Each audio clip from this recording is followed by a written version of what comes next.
Tetesan Pangeran Rupert. Tetesan Pangeran Rupert yang juga dikenal sebagai air mata Belanda atau Batavia adalah manik-manik kaca yang dikeraskan dan dibuat dengan meneteskan gelas cair ke dalam air dingin yang menyebabkannya mengeras menjadi tetesan berbentuk kecebong dengan ekor panjang dan tipis. Tetesan-tetesan ini dicirikan secara internal dan tegangan sisa yang sangat tinggi yang menimbulkan sifat kontraintuitif. Di alam, struktur serupa diproduksi di bawah kondisi tertentu di lava vulkanik dan dikenal sebagai air mata Pele. Tetesan Pangeran Rupert telah menjadi fenomena yang menakjubkan di kalangan ilmuwan selama ratusan tahun. Pada tahun 1661, sebuah makalah di Royal Society of London menyajikan benda-benda aneh yang terlihat seperti berudu kaca. Benda ini diberi nama tetes setelah Pangeran Rupert dari Rhine untuk pertama kalinya memperkenalkan hal tersebut ke sepupunya yang bernama Raja Charles II. Raja Charles II memiliki minat dalam sains dan menantang Royal Society untuk menjelaskan fenomena tersebut. Diketahui bahwa butuh waktu hampir 400 tahun, tetapi para ilmuwan modern yang dipersenjatai dengan kamera berkecepatan tinggi akhirnya bisa melihat langsung bagaimana tetesan tersebut meledak. Saat tekanan yang melekat pada drop dilepaskan, kemudian gelombang kejut dapat terlihat bergerak dari ekor ke kepala sekitar 1,6 km per detik. Ketika drop Prince Rupert dibuat di dalam air, lapisan luarnya menjadi padat sementara gelas bagian dalam tetap cair. Saat kaca bagian dalam mendingin, volumenya menyusut dan menciptakan struktur yang kuat dengan menariknya sendiri, membuat kepala drop sangat tahan terhadap kerusakan.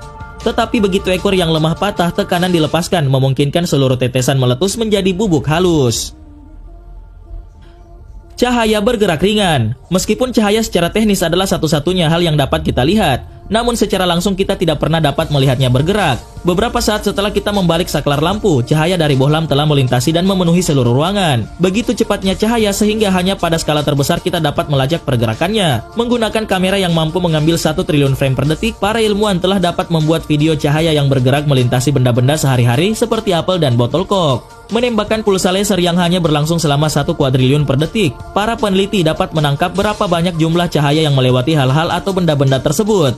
Tim lain telah meningkatkan teknik yang digunakan untuk membuat video di atas. Mereka menggunakan kamera yang mampu mengambil 10 triliun frame per detik dan dapat mengikuti 1 pulsa cahaya daripada harus mengulangi percobaan untuk setiap frame. Kamar awan. Radioaktivitas pertama kali ditemukan ketika sinar X ditemukan sebagai fogging plat fotografi. Sejak saat itu, orang-orang telah mencari cara mengamati radiasi untuk lebih memahami fenomena tersebut. Salah satu cara yang paling awal dan masih paling keren adalah menciptakan kamar atau ruang awan. Ruang awan mengambil keuntungan dari fakta bahwa tetesan uap akan mengembun di sekitar ion. Ketika partikel radioaktif melewati ruang, ia meninggalkan jejak ion di belakangnya. Ketika uap mengembun, secara langsung kita dapat mengamati jalur yang telah diambil oleh partikel tersebut. Diketahui bahwa ruang awan telah diganti dengan metode pendeteksian yang lebih sensitif, tetapi ruang awan tersebut sangat penting dalam penemuan partikel subatomik seperti positron, muon, dan kaon. Saat ini ruang awan berguna dalam menampilkan berbagai jenis radiasi. Partikel alfa menunjukkan garis pendek dan berat, sedangkan partikel beta memiliki garis yang lebih panjang dan lebih tipis. Superfluid. Saat seseorang mengaduk cairan seperti teh dalam cangkir, orang tersebut akan mendapatkan pusaran yang berputar-putar. Namun dalam beberapa detik gesekan antara partikel fluida akan menghentikan aliran atau putaran tersebut. Sedangkan dalam superfluid tidak akan ada gesekan yang terjadi, jadi secangkir superfluid yang diaduk akan terus berputar selamanya. Dengan cara yang serupa, para ilmuwan sedang mengembangkan hal tersebut untuk membuat air mancur yang akan terus melambung ke atas tanpa menambahkan lebih banyak energi, karena tidak ada energi yang hilang akibat gesekan dalam superfluid. Cairan superfluid dapat memanjat keluar dari wadah apapun asalkan tidak setinggi tidak terhingga. Karena kurangnya viskositas memungkinkan superfluid membentuk lapisan tipis yang benar-benar menutupi wadah. Gelombang es. Diketahui danau yang beku bisa saja menjadi tempat yang sangat mengerikan. Saat es retak di danau tersebut, suaranya yang menakutkan bisa bergema di permukaan.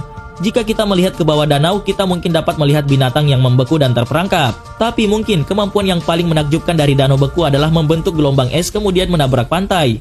Jika hanya lapisan atas yang menjadi padat ketika danau membeku, es yang ada di atasnya mungkin bergerak. Saat es mencapai pantai, gesekan dan tekanan yang tiba-tiba menyebabkan es tersebut pecah dan menumpuk. Terkadang gelombang es tersebut memiliki tinggi beberapa kaki dan menyebar ke daratan. Retaknya kristal-kristal yang membentuk lapisan es ini memberi ciptaan gelombang es suara menggelitik yang menakutkan seperti ribuan gelas yang hancur berkeping-keping.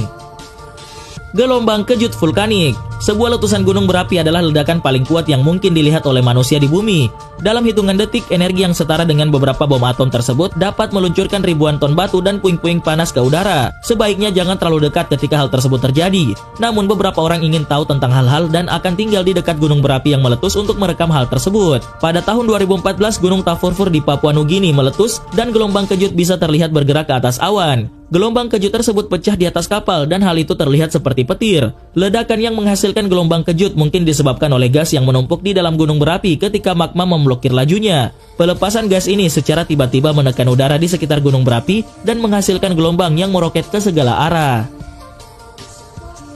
Petir vulkanik. Ketika Gunung Vesuvius meletus pada tahun 79 Masehi, Pliny the Younger mengamati sesuatu yang aneh tentang ledakan tersebut, yaitu ada kegelapan paling pekat yang dibuat lebih mengerikan oleh sinar obor pada interval-interval yang dikaburkan oleh petir vulkanik. Ketika awan debu dan batu didorong ke langit oleh gunung berapi, sambaran petir yang sangat besar terlihat menari-nari di sekitarnya. Petir vulkanik tidak terjadi pada setiap letusan gunung berapi, namun hal ini disebabkan oleh penumpukan muatan pada panas magma dan elektron dapat dengan mudah menendang atom untuk menghasilkan ion bermuatan positif. Elektron juga dapat ditransfer melalui tabrakan antara partikel debu dan dapat menempel pada atom lain untuk memuat ion bermuatan negatif. Ketika muatannya cukup tinggi, hal tersebut akan berpindah dari satu daerah ke daerah lain dalam sambaran petir yang cepat dan panas. Katak melayang. Setiap tahun hadiah Nobel diberikan untuk penelitian yang membuat orang tertawa dan berpikir. Pada tahun 2000, Andre Geim memenangkan hadiah Nobel ketika berhasil membuat katak melayang-layang menggunakan magnet.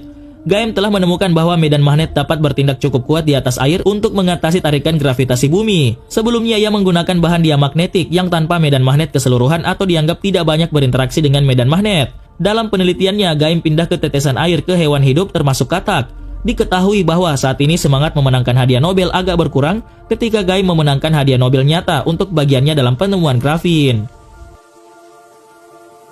Aliran laminar. Jika kita menuangkan jus jeruk ke dalam air, maka tidak mungkin kita akan memisahkan kedua cairan tersebut.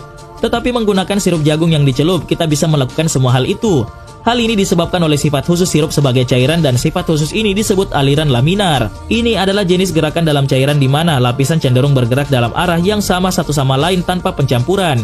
Contoh ini adalah jenis aliran laminar khusus yang dikenal sebagai aliran Stokes, di mana cairan yang digunakan sangat tebal dan kental sehingga hampir tidak memungkinkan difusi partikel. Untuk melakukan hal tersebut, campuran diaduk perlahan, sehingga tidak membentuk turbulensi yang benar-benar akan mencampur pewarna secara bersamaan. Tampaknya pewarna yang tercampur karena cahaya tersebut melewati lapisan yang mengandung pewarna terpisah. Hal itu perlahan membalikkan pencampuran tersebut membawa pewarna kembali ke posisi semula. Radiasi Cherenkov. Saat ini mungkin semua orang berpikir bahwa tidak ada yang bergerak lebih cepat dari kecepatan cahaya. Memang kecepatan cahaya tampaknya menjadi batas kecepatan di alam semesta ini yang tidak bisa dipatahkan dan selama kita berbicara tentang kecepatan cahaya dalam ruang hampa. Ketika cahaya memasuki media transparan apapun, secara otomatis ia akan melambat. Hal ini disebabkan oleh komponen elektronik dari gelombang elektromagnetik cahaya yang berinteraksi dengan sifat-sifat gelombang elektron dalam media tersebut. Ternyata banyak objek yang dapat bergerak lebih cepat daripada kecepatan cahaya baru yang lebih lambat ini. Jika sebuah partikel memasuki air dengan kecepatan 99% dari kecepatan cahaya dalam ruang hampa, maka partikel tersebut akan mengambil alih cahaya yang hanya bergerak dengan kecepatan 75% dari kecepatan cahaya dalam ruang hampa air. Dan kita benar-benar dapat melihat hal tersebut terjadi. Ketika partikel melewati elektron medium, cahaya dilepaskan karena mengganggu medan elektronik. Reaktor nuklir dalam air bersinar biru karena ia melepaskan elektron dengan kecepatan tinggi.